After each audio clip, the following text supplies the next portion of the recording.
Manga Tokyo Revenger Chapter 224 yang kita nantikan bersama akhirnya terbit. Manga Tokyo Revenger Chapter 224 ini memang sangat ditunggu-tunggu sebab nasib Draken dan perang antara ketiga dewa akan dibahas dalam chapter kali ini. Di chapter kali ini pula Tyrannosaurus dari Rokuhara Tandai dijamin akan menjadi public enemy di kalangan pecinta manga Tokyo Revengers.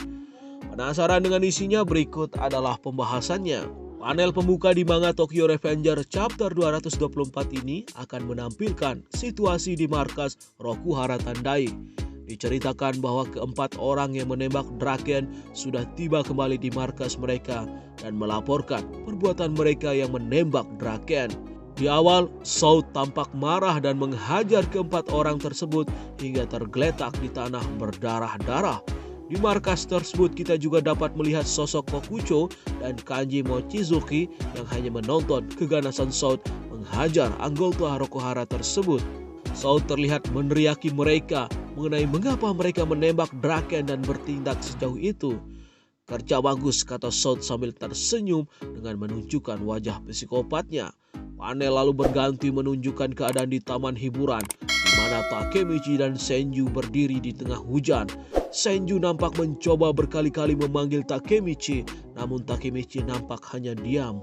Seketika itu pula muncul sebuah flashback ketika dirinya bertanya kepada salah satu petugas dokter yang menyelamatkan Draken di ambulans. Dokter tersebut meminta maaf kepada Takemichi karena Draken tidak bisa lagi diselamatkan nyawanya.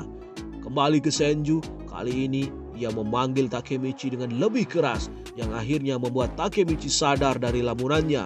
Senju bertanya mengenai apa yang harus mereka lakukan sekarang. Takemichi dan Senju pun tatapannya terlihat kosong. Terlihat jelas bahwa mereka sedang syok berat saat ini.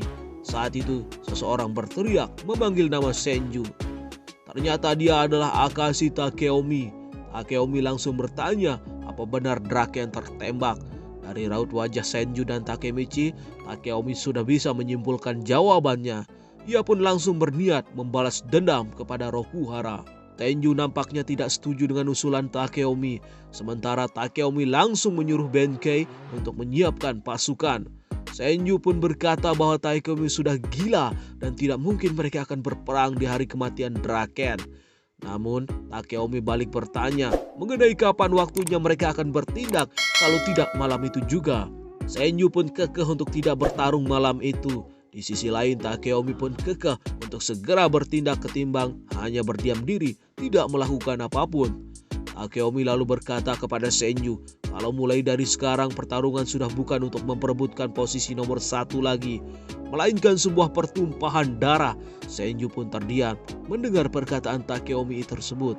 Di sisi lain Takemichi hanya terdiam dan Senju serta Takeomi masih berdebat. Senju mengatakan bahwa ia tidak ingin pertarungan yang seperti itu dan Rokuhara telah mengacaukan semuanya. Namun perdebatan mereka terhenti ketika seseorang datang dan menyapa mereka bahwa keadaan sedang ramai di sana. "Kami datang tepat waktu bukan?" kata Tyrannosaurus. Ternyata Tyrannosaurus dan pasukan Rokuhara datang seluruhnya karena mereka pun ingin memulai pertarungan segera. Takeomi tampak menunjukkan raut wajah yang kesal, sementara Senju pun menunjukkan tatapan marah. Saut tampak antusias untuk segera memulai pertarungan. Takeomi pun meladeni tantangan Saut dan memintanya untuk menyelesaikan semuanya malam itu juga. Di tengah mereka sudah terlihat ratusan anggota Rokuhara dan ratusan anggota Brahman tengah saling hadap-hadapan, siap menyerang kapanpun bos mereka meminta. Tapi sebelum pertarungan pecah, terdengar suara bising dari seseorang yang sedang mengendarai motor. Saut tampak tidak bisa menyembunyikan raut wajah terkejutnya, sedangkan Senju tidak tahu lagi apa yang akan terjadi. Di sisi lain Takeomi nampak familiar dengan bunyi dari mesin motor yang datang tersebut. Di panel selanjutnya diperlihatkan siluet belakang dari seseorang berambut panjang dan jaket bertuliskan Kanto Manji Gang. Ya, itu adalah Sano Manjiro alias Maiki yang datang di tengah tumpukan geng Rokuhara dan Brahman. Maiki datang dengan wajah garangnya, persis seperti saat dirinya bersiap menghancurkan lawan-lawannya. Takemichi yang berdiri di tengah kerumunan geng Brahman hanya bisa terdiam dan memanggil nama Maiki dengan pelan. Sebuah narasi mengatakan Maiki tiba-tiba muncul di di tengah konflik Rokuhara dan Brahman.